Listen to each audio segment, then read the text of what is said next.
When she was 22 years old, Rosemary Kennedy's powerful father forced her to have a lobotomy, citing her supposed intellectual disabilities. But new evidence has revealed the even darker truth. As the sister of John F. Kennedy and the eldest daughter of the formidable and famous Kennedy clan, Rosemary Kennedy should have been American royalty like so many of her siblings. Instead, she was the family's dirty little secret, and her horrific fate casts a dark shadow on the esteemed American dynasty.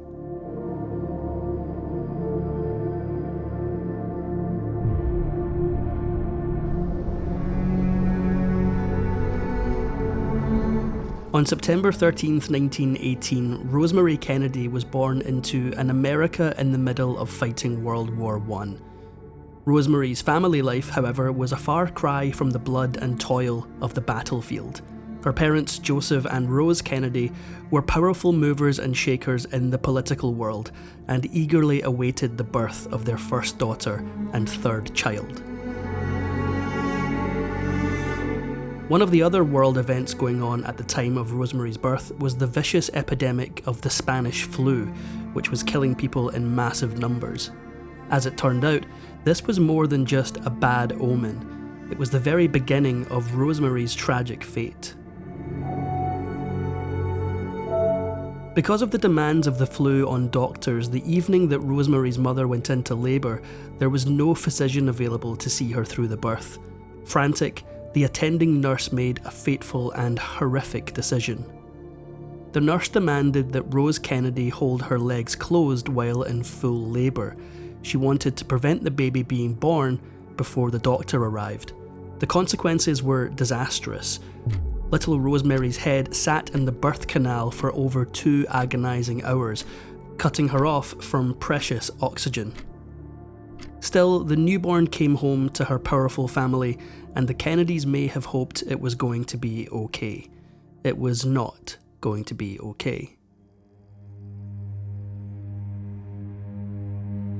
As you might expect from the family that would go on to groom not just President John F. Kennedy, but also 2 senators in Robert and Ted, the Kennedy elders were demanding parents who expected their children to be perfect. So imagine their horror when Rosemary began failing to meet regular childhood development milestones and had difficulty crawling even when she was 2 years old. Obsessed with presenting a pristine image, the Kennedys made a cruel choice. Instead of openly seeking help for Rosemary, they all but tried to hide her disability from the world. Rose would eventually give birth to a total of 9 children, and soon their dinner tables were full of hungry teenagers and the classic quick Kennedy banter. Yet in these get-togethers, Rosemary was markedly different, seeming baffled by the repartee and remaining serenely quiet. Indeed, Rosemary's whole personality was much sweeter than that of her siblings. Her mother once said she was so willing to try to do her best, so appreciative of attention and compliments, and so hopeful of deserving them. One of Rosemary's other qualities, however, was about to throw her parents into a panic. By the time Rosemary was a preteen, it was very obvious that while she may not have inherited the Kennedy gift of the gab, she did inherit their upper-class Irish good looks. Throughout these years, the Kennedys tried everything they could think of to turn Rosemary into a debutante doll with no whiff of imperfections like a disability. First, they used private tutors who still struggled to teach her to read and write, but when she was 15 and just growing into her beauty, her parents shipped her off to convent.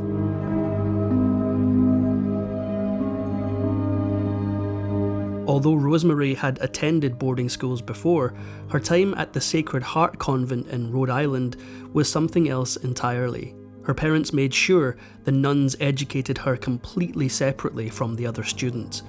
Of course, they probably hoped the one-on-one attention would benefit their daughter more than a full classroom, but this scenario also kept Rosemary's troubles hush-hush. In 1938, Rosemary's parents threw her into the deep end yet again.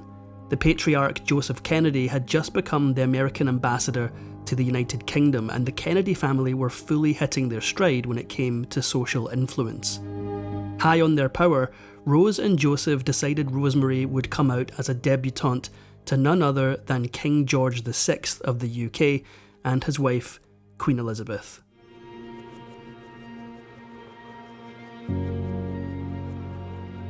One of the biggest hurdles for Rosemary, who could still only read and write at around a 4th grade level, were the rigours of royal manners. In particular, palace etiquette demanded that when her parents presented her to the King and Queen, she had to go through a full and very complex royal curtsy. Nervous and knowing her parents would accept nothing less than perfection, Rosemary walked into the event and almost tripped right over herself. She barely avoided falling right in front of the monarchs, who politely pretended not to notice.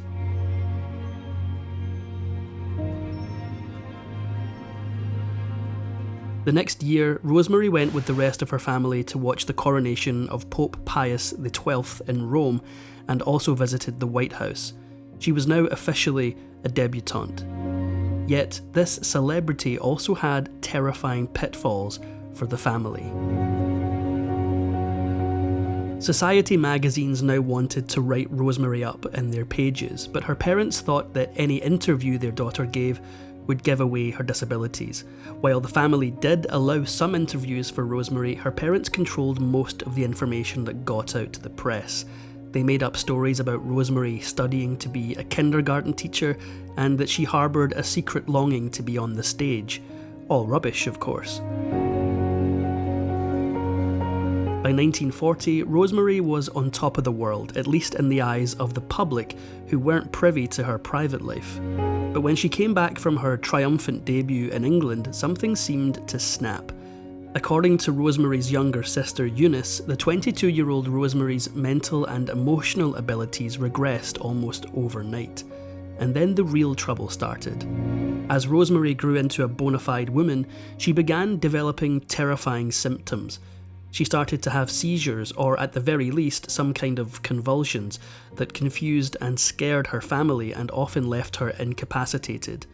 Unfortunately, though, that was the least of what Rosemary was going through. Although Rosemary's seizures were alarming in their own right, it seemed her entire personality began to change as her mental faculties degraded, and not for the better. Soon she was prone to vicious outbursts and rages over the smallest of things, often even physically attacking family members. Desperate to keep their idealised public image, her parents went back to an old strategy to control Rosemary. Fed up with her erratic and unpredictable behaviour, they sent her to a summer camp in Massachusetts in the hopes that things would blow over. That was doomed from the start. Not only was Rosemary expelled for her continued antics, but a successive stint in a Philadelphia boarding school lasted only a few months. At the end of their ropes, Joseph and Rose Kennedy brought out the big guns. In a last-ditch effort, the Kennedys shipped Rosemary off to yet another convent school, much like the one she'd spent her teenage years in. But this time, things were very different. Rosemary was an adult who had tasted independence, and she wasn't about to let more nuns tell her how to live her life. The difficulties began almost immediately.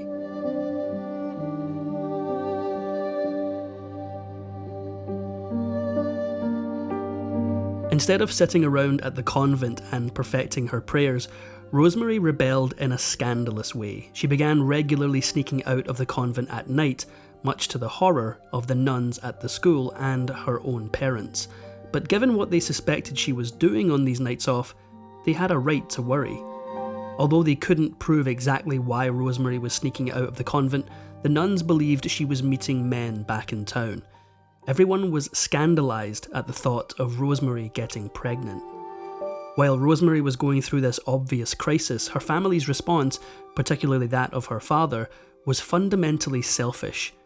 Joseph Kennedy was even more sure that his eldest daughter was inevitably going to embarrass him and ruin her brother's chances at brilliant political careers, as well as her sister's social opportunities. It led him to an absolutely horrific act.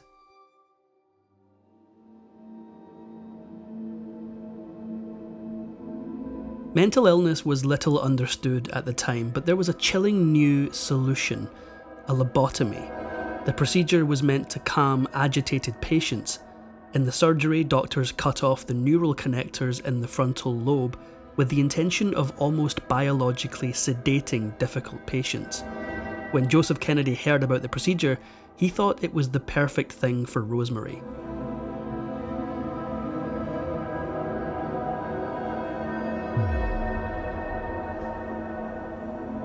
In November 1941, when Rosemary was 23 years old, she underwent a lobotomy procedure with Dr. James Watts and Dr. Walter Freeman. The details are harrowing.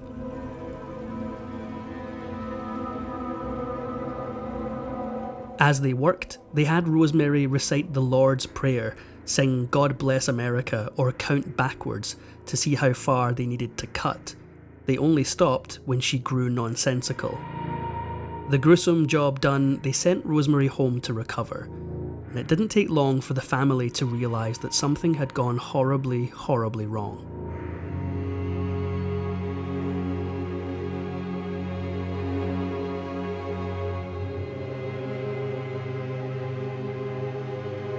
Rosemary had gone into the lobotomy suffering from occasional, if unpredictable, fits of anger. She emerged a tragedy.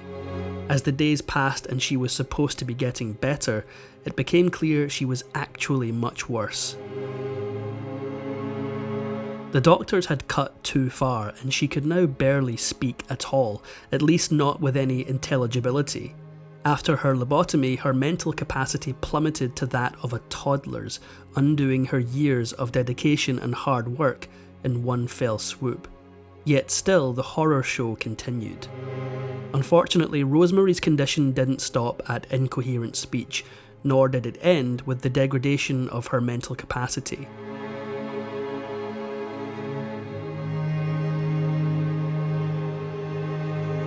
By this time, the eldest Kennedy daughter couldn't even walk anymore, and in relation to this lack of physical control, she also became incontinent. It was truly a nightmare come to life.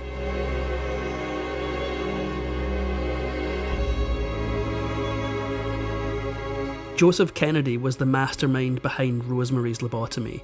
As biographer Lawrence Leamer noted, Joe liked to cut away at a problem and then move on. In fact, he actually didn't even tell his wife Rose that he was planning to lobotomize their daughter until after the procedure. And once this was done, Joseph dug himself deeper. With the botched lobotomy so obvious every time they looked at Rosemary's face, Joseph and Rose did what they always did. They pretended and ignored, whisking Rosemary off to an institution as soon as they were able. First in New York State and then in Wisconsin at the St. Coletta School for Exceptional Children.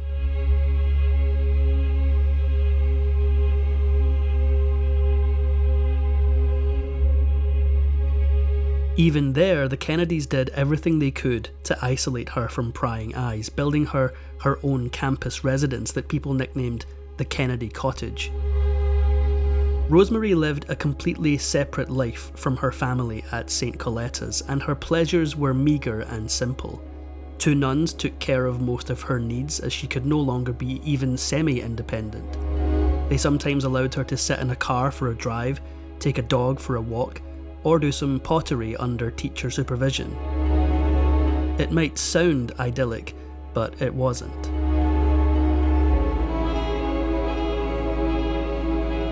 Throughout this time, there are scant records of Rosemary's parents visiting her at St. Coletta. Rose Kennedy certainly didn't visit her daughter for over 20 years, and most of the siblings didn't know enough about her fate to drop by either. This lonely life continued for decades, until it reached a breaking point.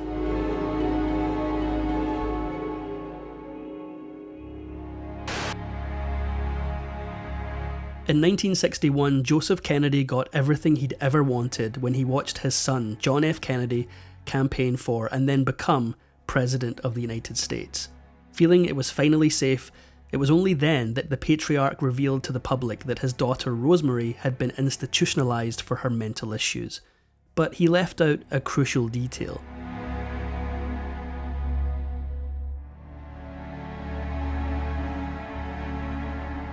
Joseph Kennedy had spent so much of his life hiding away anything that didn't seem picture perfect that even his confessions were half lies, so while he admitted to the fact that Rosemary was in an institution, he completely left out that he'd given her a lobotomy. You know, the one that all but ruined her life.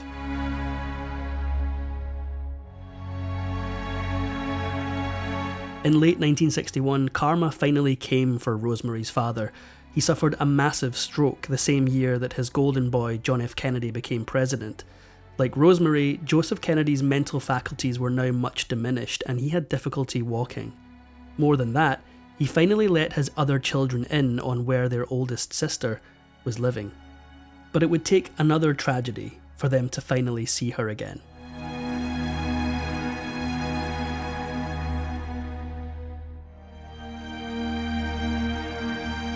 Joseph Kennedy, the patriarch of the Kennedy clan, passed away in 1969, having lived through his son John's assassination. It was only then that the spell broke enough for the surviving Kennedy children to begin visiting Rosemary at St. Coletta's.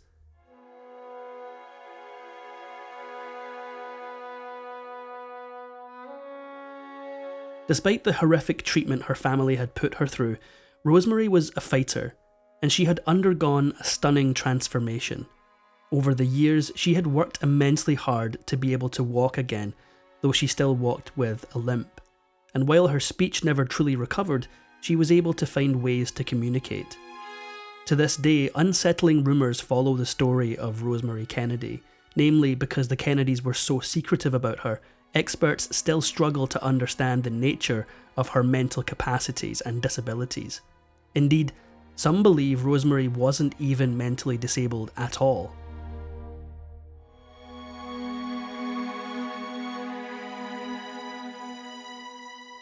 According to one interpretation of Rosemary's life, she suffered from mental illness, quite possibly depression, rather than a disability.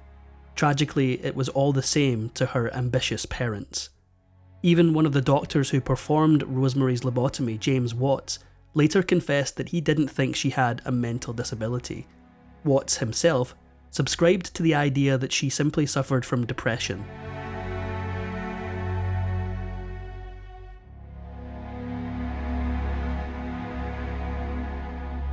Before her lobotomy, Rosemary wrote copiously in her diaries, and her recollections indicate a relatively normal life full of social events in high society. Just a year before the procedure, in fact, she wrote to her father saying, "Darling Daddy, I'm so fond of you, and I love you so much."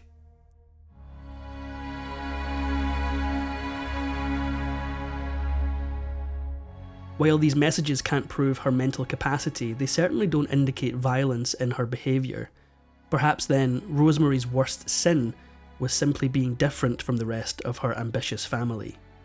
In the end, Rosemary's secrets nearly died with the Kennedy clan. Joseph Kennedy had kept his eldest daughter and her difficulties so under wraps that the truth about her lobotomy didn't come out until nearly 2 decades after his passing.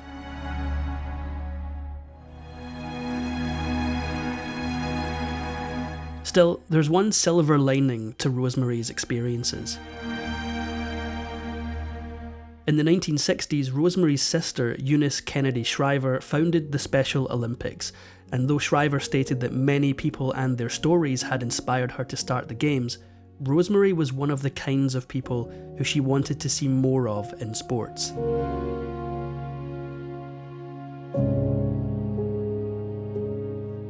In the end, Rosemary suffered through a much worse kind of Kennedy curse than any of her family, but she did manage to outlive many of them.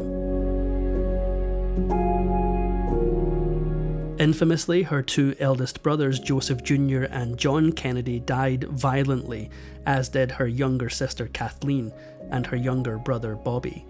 Meanwhile, Rosemary's simple, quiet life went on until 2005, when she died from natural causes at the ripe old age of 86, surrounded by her surviving siblings, Jean, Eunice, Patricia, and Ted.